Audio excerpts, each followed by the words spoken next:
Okay, so hello everyone, just another video update. As some of you already know, my home was recently hit by a flash flood and all these tools were inundated, but I managed to clean them all up and restored to working condition.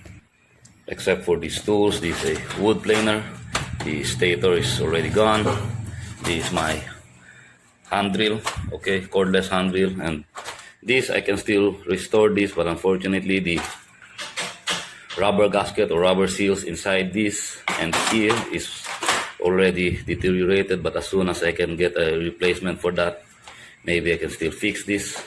So this is already working. I've had this for more than a decade already. So this is also working. I have this video unboxing of this variable speed.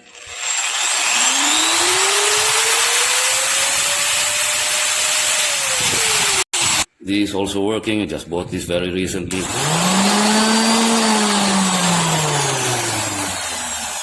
This is also working too. I got this way back in 2009.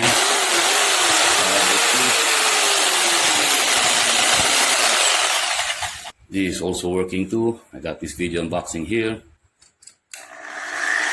Variable speed. This is also working. I actually really love this thing. Allows me to cut through steel.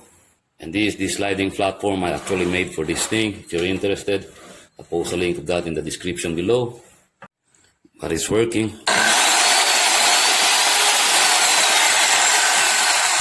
It's working. My heat gun is also working. My pneumatic tools are also working. This is working. This is working. This polisher is working. And this pneumatic grinder is also working. So how I wish I could make a video of them one by one as to how I clean and restore each, but to do that would just be too time consuming. But essentially, if you know how to check the stator as well as the armature, I already have an in-depth video on how to do that. Okay, this is for an angle grinder, but more or less a drill or angle grinder or sander, it is essentially the same. But I managed to make a video as to how I cleaned and restored this one, so I hope you enjoy watching that. Okay, thank you.